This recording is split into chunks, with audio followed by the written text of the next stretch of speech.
ശബരിമല സ്വർണ്ണക്കവർച്ച കേസിൽ തന്ത്രി കണ്ഠരര് രാജീവരുടെ ജാമ്യം റദ്ദാക്കില്ല എന്ന് ഹൈക്കോടതി സൂചിപ്പിച്ചിരിക്കുന്നു. അതാണ് പ്രധാനപ്പെട്ട വാർത്ത. ശബരിമല സ്വർണ്ണക്കവർച്ച കേസ്, ആ കേസിൽ തന്ത്രി കണ്ഠരര് രാജീവരുടെ ജാമ്യം റദ്ദാക്കില്ല എന്ന് ഹൈക്കോടതി വ്യക്തമാക്കിയിരിക്കുന്നു.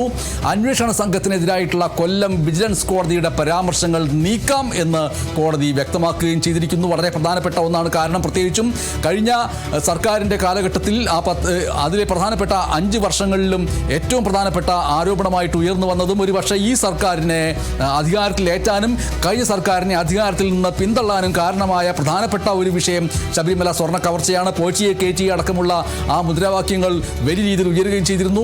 എന്നാൽ പിന്നീട് നമ്മൾ വിചാരിക്കുകയുണ്ടായി ആ വിഷയം അസ്തമിച്ചിരിക്കുന്നു, അധികാരം UDF സർക്കാരിന് വന്നിരിക്കുന്നു, ഇനി പൊതുവെ ആ വിഷയത്തിലേക്ക് വരികയില്ല. പക്ഷേ കോടതിക്ക് ഇടപെടാതിരിക്കാൻ കഴിയില്ലല്ലോ.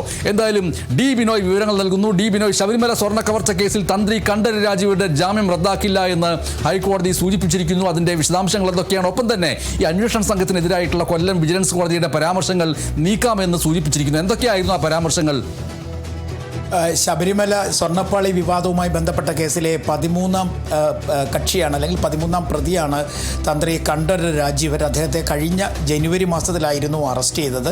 അത് ജനുവരി 9-ാം തീയതി തന്നെ അദ്ദേഹത്തെ 14 ദിവസത്തേക്ക് റിമാൻഡ് ചെയ്യുകയും ചെയ്തിരുന്നു. ഏകദേശം 30-ലധികം ദിവസമാണ് അദ്ദേഹം റിമാൻഡ് തടവുകാരനായിട്ട് ജയിലിൽ കഴിയേണ്ടി വന്ന്. അന്ന് അദ്ദേഹത്തിനെതിരെ ചുമത്തിയിരുന്ന പ്രധാനപ്പെട്ട ഒരു 2-3 വകുപ്പുകൾ എന്ന് പറയുന്നത് കേസിലെ 1-ാം പ്രതിയായ ഉണ്ണികൃഷ്ണൻ പോറ്റിയുമായി ചേർന്ന് വലിയ തരത്തിലുള്ള ഗൂഢാലോചന നടത്തി ശബരിമലയെ കളങ്കപ്പെടുത്തുന്ന തരത്തിലുള്ള പ്രവർത്തനങ്ങൾക്ക് കൂട്ടുനിന്നു. അതിനെല്ലാം ഉപരിയായി സ്വർണ്ണക്കൊള്ള നടക്കുന്ന കാര്യം വളരെ വ്യക്തമായിട്ട് അറിയാമായിരുന്നെങ്കിൽ തന്നെയും ഇതുമായി ബന്ധപ്പെട്ട ആളുകൾക്ക് കൃത്യമായി വിവരങ്ങൾ നൽകുന്ന കാര്യത്തിൽ തന്ത്രി വീഴ്ച വരുത്തി. അങ്ങനെ തുടങ്ങുന്ന ഏകദേശം 9ഓളം വകുപ്പുകൾ ചേർത്തായിരുന്നു അന്ന് തന്ത്രി കണ്ഠരര് രാജീവർക്കെതിരെ കേസെടുക്കുകയും പിന്നീട് അദ്ദേഹത്തെ അറസ്റ്റ് ചെയ്യുകയും റിമാൻഡ് ചെയ്യുകയും ചെയ്തത്. എന്നാൽ ഇതുമായി ബന്ധപ്പെട്ട് വലിയ താമസമില്ലാതെ തന്നെ അദ്ദേഹം കോടതിയെ സമീപിച്ചിരുന്നു ജാമ്യാപേക്ഷയുമായി. പക്ഷേ ആദ്യഘട്ടത്തിലൊക്കെ ജാമ്യം നിരസിച്ചിരുന്നെങ്കിൽ തന്നെയും പിന്നീട് കൊല്ലം വിജിലൻസ് കോടതി, ആ വിജിലൻസ് കോടതിയാണ് ശബരിമല സ്വർണ്ണപ്പാളി വിവാദവുമായി ബന്ധപ്പെട്ട കേസുകൾ പരിഗണിച്ച് മുന്നോട്ട് പോകുന്നത്. ആ കോടതിക്ക് മുന്നിലേക്ക് ജാമ്യാപേക്ഷ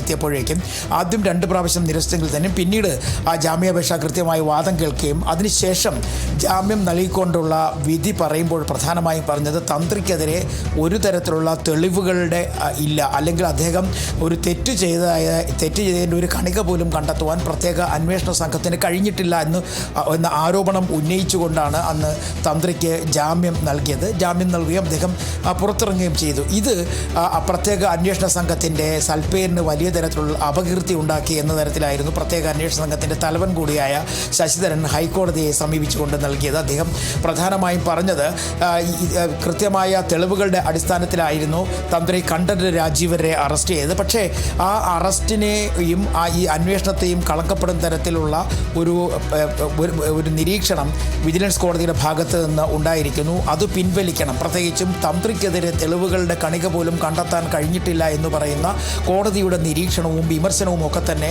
അത് തിരുത്തി വിധിപ്പകർപ്പിൽ നിന്ന് തിരുത്തണം എന്നൊരു ആവശ്യം ഉന്നയിച്ചുകൊണ്ടായിരുന്നു പ്രത്യേക അന്വേഷണ സംഘ തലവൻ ശശിധരൻ ഹൈക്കോടതിയെ സമീപിച്ചത്. ഹൈക്കോടതിയിൽ എത്തിയപ്പോഴേക്കും അത് 2-3 പ്രാവശ്യം വാദം കേൾക്കുന്നതിന് വേണ്ടി മാറ്റിവെച്ചു. ഇപ്പോൾ ആ കേസിൽ വാദം കേട്ടതിന് ശേഷം അതിൽ 2 കാര്യങ്ങൾ അന്ന് പ്രത്യേക അന്വേഷണ സംഘം ആവശ്യപ്പെട്ടിരുന്നു. തന്ത്രി കണ്ഠരര് രാജീവരുടെ ജാമ്യം റദ്ദാക്കി അദ്ദേഹത്തെ വീണ്ടും റിമാൻഡ് തടവുകാരനാക്കി മാറ്റണം എന്നൊരാവശ്യം.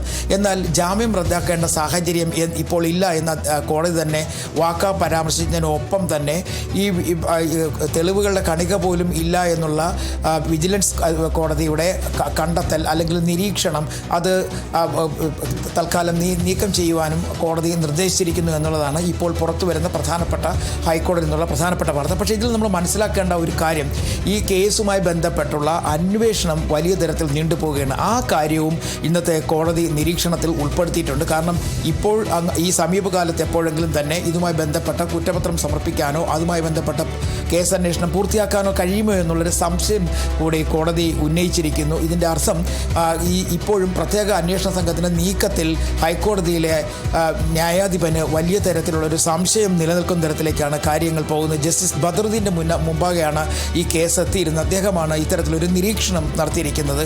അതായത് ഈ പ്രത്യേക അന്വേഷണ സംഘത്തിൻ്റെ പല ആവർത്തി, അത് എല്ലാവർക്കും അറിയാവുന്നൊരു കാര്യം തന്നെയാണ്.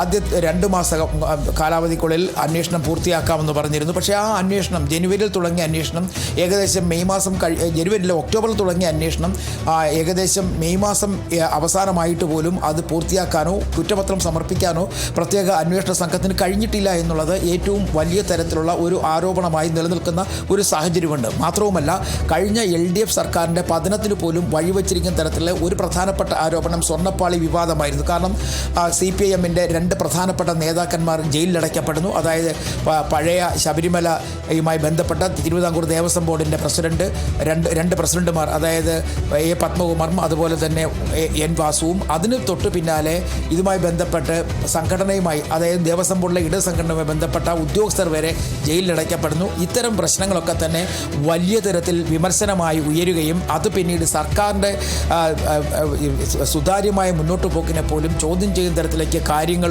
ഉയരുകയും ചെയ്തിരുന്നു. അതിനെല്ലാം ഉപരിയായി വലിയ തരത്തിലുള്ള ആരോപണങ്ങൾ പ്രതിപക്ഷത്തിൻ്റെ ഭാഗത്തു നിന്നും BJPയുടെ ഭാഗത്തു നിന്നുണ്ടായി. വലിയ സമരങ്ങളുണ്ടായി. ആ സമരങ്ങൾ ശക്തി പ്രാപിച്ച സർക്കാരിനെതിരെ തന്നെ വിരൽ ചൂണ്ടപ്പെട്ടിരുന്നു.